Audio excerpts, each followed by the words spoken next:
In this video, I'm going over the topic of how our thoughts can affect reconciliation. This is a series that I'm doing on how our thoughts can be deceitful. And the first point is that our thoughts can prohibit us from giving into reconciliation.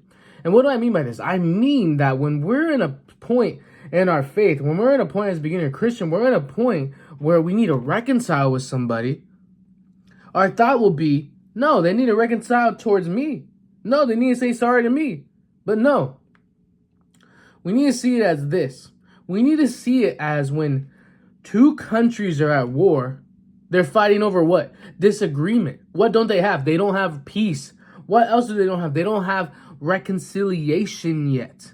There is two countries fighting for something that they what? That they truly believe is right. That they truly believe that their own cause is right.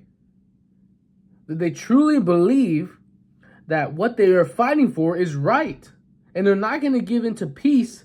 They're going to give into argument. They're going to give into discourse. They're going to give into disorder in order to show their rightness. But what happens when these two countries are done with the war? What happens? One realizes, one gets to a point where they retreat, where they surrender. Either way, if they don't think, if they're not right, or if they are right, they surrender. And what is there? There's peace. There's reconciliation. The war is over. And it's an extreme example, but the same thing goes when we're in unreconciliation with another individual. When we're in unreconciliation with someone else, when we don't have forgiveness towards someone else, when we are in discourse and argument with someone else and we haven't reconciled, it is two individuals fighting, two individuals seeing that their point of view, that their thought process is the ultimate correctness, the ultimate rightness. And what does this lead to? It leads to us asking the question, when two individuals think that they are right, how do you reconcile? You reconcile by first going unto that person and coming in humility, coming in servitude. Jesus Christ came in servitude. Jesus Christ came as somebody that served others and helped lift others up and fulfilled his own missions. So what do we do to serve others? We need to look and give into the thoughts of Christ, of this individual, this person, what they're going through, may just not know. This person we are in discourse and we are seeking reconciliation from or reconciling towards, we must come in humility. We must come in a way of wanting to understand, of wanting to see why they think this way, and filling in the truth within there. And the same thing goes. Let's say that you're in a circumstance, you're in a scenario, and I'm getting this from Johnny Chang. He said that when he first came to Christ, he was talking with his pastor, and his pastor said, you need to forgive your father. And he's saying, no, I'm not going to forgive my father. You know what he's done to me? You know what he's done? You know everything he has put me through in my family? And then the pastor gave that same analogy over the wars. This is where I'm getting this from. And at first, he seeks to reconcile with his father. He gets the date, he gets the phone call ready, and he's talking to his dad for the first time, and he says, hey, Dad. And a thought comes in his mind. It's saying, no, don't go. Don't do it. The thought is saying, don't reconcile. The thought is saying, you're right. But what does Johnny do? He goes to his pastor again. His pastor gives him wisdom. And this goes with fellowship, the importance of fellowship.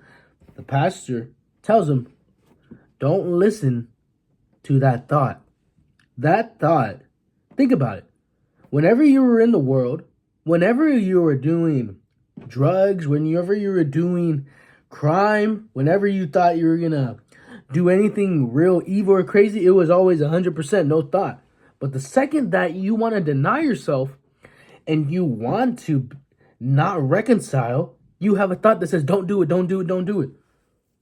And what is that thought from? It's from the enemy. The enemy gives us thoughts of pridefulness, of ego, of saying that you are right. But no, We must come in humility, and we must do and follow the example of Johnny Chang. We can take huge inspiration and we can take huge biblical insight of how the importance of reconciliation, because he goes to his father, he comes in humility and he apologizes. He says, Dad, I'm sorry for the things that I've done, the things that I didn't understand and I held against you, and I'm truly sorry. And what does this do? This knocks at the door of his father's heart. It breaks it down. It turns his heart of stone, his pridefulness, his ego, and it turns into a heart of flesh. And what does this do? He starts in tears. He is tearing up over reconciliation. So now what? They reconcile. He apologizes. And now they're having a very fruitful relationship with each other. And they have an actual relationship with each other. So we must look and see, where do we need reconciliation? How can we approach reconciliation? First, we need to understand. We need to deny our thought. We need to come in humility. We can't come into an argument, because with an argument, there's a winner and they're going to defend their sides. And what does this lead to? It leads to no one even taking anything at all. It leads to both people fighting for what they want and what they feel is right, and not taking any feedback or any reconciliation at all. And it leads to even more discourse. So understand, have humility, and deny your thought. Deny your thought. And when we don't give in to forgiveness, when we don't give in to denying that thought, when it comes to forgiveness, we put ourselves in the place of God.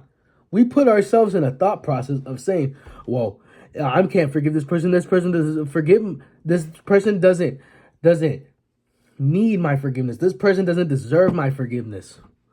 And what does that sound like? That sounds like you're making a very huge claim there. Sounds like you're making yourself sound like God. You're putting yourself in a position of saying what this person deserves and doesn't deserve. And when you do that, you put yourself in the position of God and you take God off the throne. That's a thought right there. When we don't give in to reconciliation, when we get into a position of judgment, of unrighteous judgment, when we get into a position of hypocrisy, when we get into a position of non-reconciliation because we feel that we're right and they don't deserve it, we put ourselves in a position of God.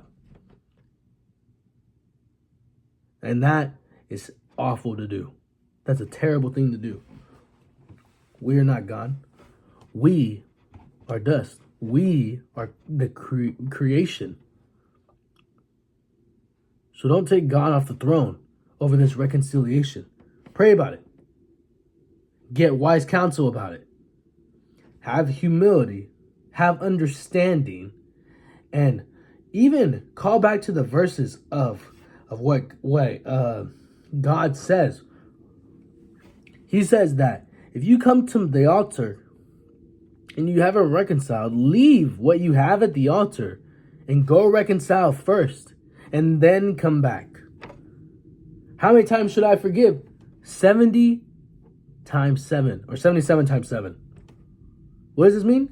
That doesn't mean to actually forgive 77 times 7. It means to forgive in an unlimited amount, an amount that is in abundance. Because how many times has the Lord forgiven you?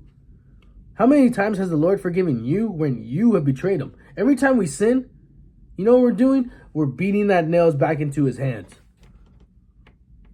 So don't put yourself in a position of God. Put yourself in a position of humility.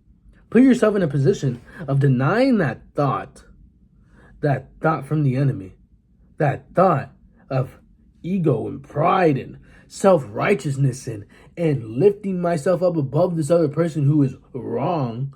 Maybe they are wrong. But nothing changes unless another side decides to take a step forward. Nothing changes unless one side decides to take a step forward.